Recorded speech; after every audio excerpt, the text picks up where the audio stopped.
এবং যেই আলোচনার মোড় প্রতি মুহূর্তে, প্রতিদিন, প্রতি বেলায় পরিবর্তিত হচ্ছে, সেই আলোচনা বাংলাদেশ বিশ্বকাপ টি-20-তে অংশগ্রহণ করবে কিনা, বয়কট করবে কিনা, ভারতে গিয়ে তারা খেলবে কিনা, নিরাপত্তা ঝুঁকি নিয়ে আইসিসি সত্যি সত্যি তাদের প্রপার অবস্থানটা ক্লিয়ার করবে কিনা, বাংলাদেশের ডিজার্ট ভেন্যু শ্রীলঙ্কায় শেষ পর্যন্ত বিশ্বকাপে বাংলাদেশ যেতে পারবে কিনা, এই যে এতগুলো প্রশ্ন, সেই প্রশ্নগুলোর উত্তর খুঁজতে গিয়ে প্রতিদিন নতুন করে ডাইমেনশন চেঞ্জ হচ্ছে।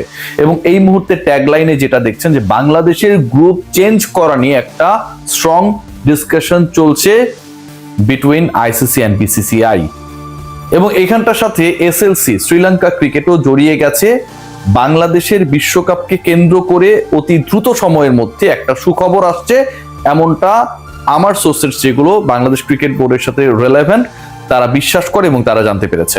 অর্থাৎ বাংলাদেশের বিশ্বকাপ ভেন্যু নিয়ে যে আলোচনাটা হয়েছে, সেই আলোচনার প্রেক্ষিতে ভেন্যু চেঞ্জের যে দাবি উঠেছে, সেই দাবির সপক্ষে, সেই দাবির সমর্থনে ইন্টারন্যাশনাল ক্রিকেট কাউন্সিল তাদের অফিসিয়াল ডিসিশন জানানোর অপেক্ষায়। কেন এই আলোচনা করছি, কেন এই কথা বলছি? গতকালকে অনেক জল ঘোলা হয়েছে। ক্রীড়া উপদেষ্টা আসিফ নজরুল তিনি তার মতো করে ব্যাখ্যা করেছিলেন, অফিসিয়ালি বাংলাদেশকে আইসিসির নিরাপত্তা দল জানিয়েছে, বাংলাদেশের ক্রিকেটার, ফ্যান এবং একই সাথে রাজনীতি সবকিছুকে যদি মিক্স করা হয়, ব্লেন্ড করা হয় এবং সেটার সাথে যদি ম্যাচ করানোর চেষ্টা করা হয় আপকামিং টি-20 ওয়ার্ল্ড কাপের হোস্ট নেশন ইন্ডিয়াকে, তাহলে একটা বিশাল ফারাক তৈরি হচ্ছে। এবং এরকম নিরাপত্তা ঝুঁকি যেই ব্যাপারে আইসিসি নিজেই জানাচ্ছে বাংলাদেশ ক্রিকেট বোর্ডকে চিঠি লিখে, বাংলাদেশ সরকারকে চিঠি লিখে, সেই সিচুয়েশনে বাংলাদেশ খেলতে যাবে না তাদের কোনো ম্যাচ ইন্ডিয়ায়। পরবর্তী সময় বাংলাদেশ ক্রিকেট বোর্ড বলেছে এটা আইসিসির কোনো বক্তব্য না, অর্থাৎ এটা একটা informal discussion between Bangladesh cricket board এবং সিকিউরিটি এনশিওর করার জন্য বা সিকিউরিটি সিস্টেম কোন অবস্থায় রয়েছে হোস্ট নেশনের, যেটা তাদের রুটিন ওয়ার্ক, সেই রুটিন ওয়ার্কের আউটকামটা বাংলাদেশ ক্রিকেট বোর্ডের সাথে ইনফর্মালি শেয়ার করেছিল আইসিসি, যাদের সহযোগিতা নিয়েছিল সেই কমিটি। ফর্মাল যদি এটা না হয়, এটাকে আইসিসির স্টেটমেন্ট বলার সুযোগ নেই, এটাই যৌক্তিক।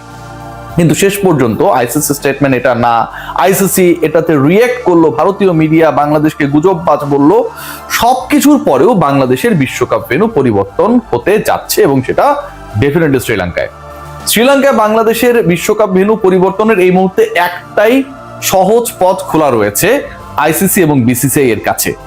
প্রথম ব্যাপার যেটা, যে সেই গ্রুপ পরিবর্তনের যে সহজ পথটার কথা বলছি, বাংলাদেশ কোন গ্রুপে খেলবে, কার কার সাথে খেলবে, কবে ম্যাচেস গুলো হবে এবং কোন মাঠে হবে, সেগুলো নিয়ে যেমন আলোচনা রয়েছে, একই সাথে যেই আইসিসি বলছে যে অফিসিয়ালি এখন পর্যন্ত বাংলাদেশের নিরাপত্তা ঝুঁকি নিয়ে আমরা কোনো কমেন্ট করি নাই, আবার বলা হচ্ছে লো থেকে মডারেট নিরাপত্তা ঝুঁকি, যেটা যে কোনো দেশেই হতে পারে, যে কোনো হোস্ট নেশন যে কোনো টুর্নামেন্ট আয়োজন করতে গেলে সেটা হতেই পারে, যে কোনো প্রতিপক্ষ দেশের ব্যাপারে সেটা হতে পারে।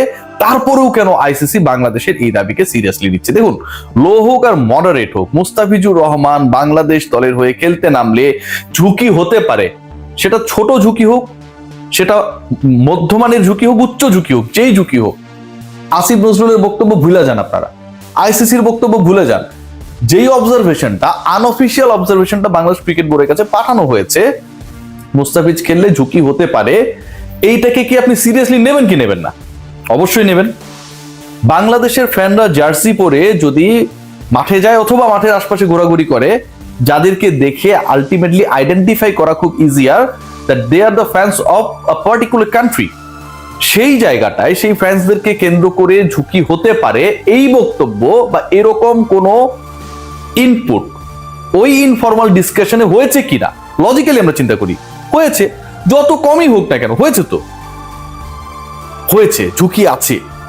অন্য কোনো দেশের ক্ষেত্রে অন্য কোনো ক্রিকেটার পার্টিকুলারলি কোনো একটা শহরে কোনো একটা দেশে গিয়ে খেললে ঝুঁকিপূর্ণ হতে পারে, এরকম কি অবজারভেশন ওই একই কমিটি, একই নিরাপত্তা কমিটি দিয়েছে?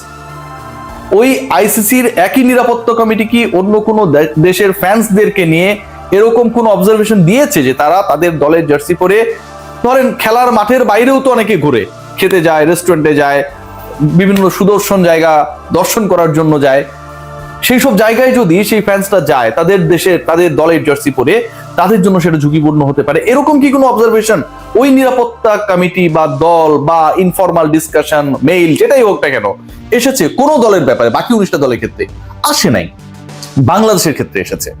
আপনি যতই গলার জোরে যতই গায়ের জোরে বলার চেষ্টা করুন না কেন যে এটা ইনফরমাল এবং এটাকে পাত্তা দেওয়ার কিছু নেই, ভাই আমি মনে করি এটাকে পাত্তা দেওয়ার যথেষ্ট কারণ রয়েছে। এই বক্তব্যটা যদি বাংলাদেশ সরকারের হইতো, বিসিবির হইতো, মুস্তাফিজের হইতো, ফ্যানদের হইতো, কোনো একটা মিডিয়ার হইতো, আমি এটাকে পাত্তা দিতাম না।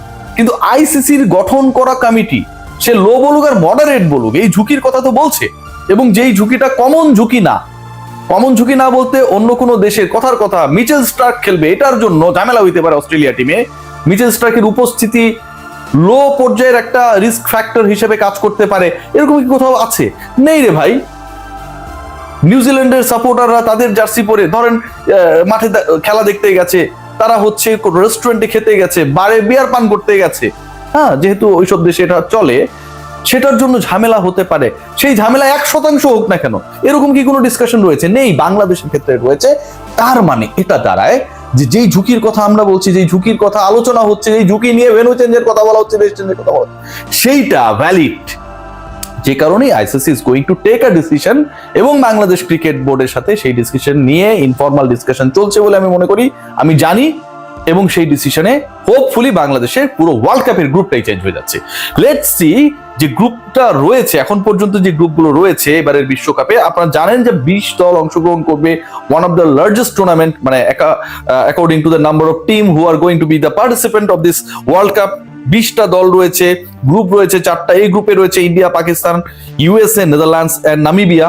ইন্ডিয়া পাকিস্তানের ম্যাচ আপনারা সবাই জানেন শ্রীলঙ্কায় অনুষ্ঠিত হবে, এবং ইন্ডিয়া পাকিস্তানের গ্রুপে বাংলাদেশ যাচ্ছে না। গ্রুপ বিতে রয়েছে Australia, Sri Lanka, Ireland, Zimbabwe, Oman. Group C বাংলাদেশের গ্রুপ, সবচেয়ে আলোচিত group, England, West Indies, Nepal, Italy. And group D তে রয়েছে New Zealand, South Africa, Afghanistan, Canada, UAE. So এই যে আমি 4টা গ্রুপের কথা বললাম, প্রত্যেক গ্রুপে 5টা করে দল রয়েছে। বাংলাদেশকে আরেকটা গ্রুপে এক্সচেঞ্জ করার একটা পরিকল্পনা রয়েছে, আলোচনা হচ্ছে। যেই গ্রুপের আলটিমেট ম্যাচেস গুলো মোস্টলি শ্রীলঙ্কাতেই হবে, সেই গ্রুপে বাংলাদেশকে যদি ইনপুট করা যায়, ঢোকানো যায়, তাহলে বাংলাদেশের ম্যাচ সরানো নিয়ে বাংলাদেশের গ্রুপের অন্য প্রতিপক্ষরা বাংলাদেশের সাথে শ্রীলঙ্কায় খেলতে যাবে না, ইন্ডিয়াতেই খেলাতে হবে, এই যে সংকট, এই সংকটগুলো থাকে না। সেই গ্রুপটা হচ্ছে বাংলাদেশকে গ্রুপ সি থেকে গ্রুপ বি তে স্থানান্তর। কেন? গ্রুপ সি তে আবারও বলছি যে England, West Indies, Bangladesh, Nepal, Italy, এই 5টা দল রয়েছে। বাংলাদেশকে যদি আপনি গ্রুপ বি তে দিয়ে দেন, এবং গ্রুপ বি তে শ্রীলঙ্কা রয়েছে, সেখানকার গ্রুপের অন্য যে দলগুলো অস্ট্রেলিয়া, আয়ারল্যান্ড, জিম্বাবুয়ে, ওমান, তাদের খেলাগুলো মোস্টলি লঙ্কার মাটিতেই হবে। এখন ওই গ্রুপ থেকে যদি আপনি জিম্বাবুয়ে অথবা ওমান অথবা আয়ারল্যান্ডকে গ্রুপ সি তে দিয়ে গ্রুপ সি থেকে বাংলাদেশকে গ্রুপ বি তে দিয়ে দেন, তাহলে জিনিসটা ঝামেলা মিটে যায়। কিন্তু এখানেও তো সমস্যা রয়েছে, এটাও তো সমাধান হচ্ছে না। কেন সমাধান হচ্ছে না? এখানকার সবচেয়ে বড় সমাধান না হবার ক্ষেত্রে বাধা হচ্ছে 2টা। একটা হচ্ছে ভারত নিজে, ভারতীয় ক্রিকেট বোর্ড, আর একটা হচ্ছে শ্রীলঙ্কান ক্রিকেট বোর্ড। আইসিসি মাঝখান থেকে বার্গারের পেটি হয়ে গেছে। ইন্টারেস্টিং ডিসকাশনটা আমি যতটুকু শুনেছি, যে কারণে এখন পর্যন্ত আইসিসি তাদের কিন্তু রিভাইজ ফিক্সচার অথবা বাংলাদেশকে বাদ দিয়েই ওয়ার্ল্ড কাপ হবে, খেললে ভারতেই খেলতে হবে, কোনো ডিসিশন দিচ্ছে না। Still they are trying to negotiate this issues with BCCI and SLC. BCCI বলছে যে এই জিনিসটা মানে তাদের পরাজয়, তারা এটা মানতে চায় না। বাট বিসিসিআই তো আকামটা করেছে, মুস্তাফিজকে বাদ দিয়েছে, এন্ড দেন এই ঘটনাগুলো ঘটেছে। সো বিসিসিআই কে আলটিমেটলি প্রায়শ্চিত্ত করতে হবে।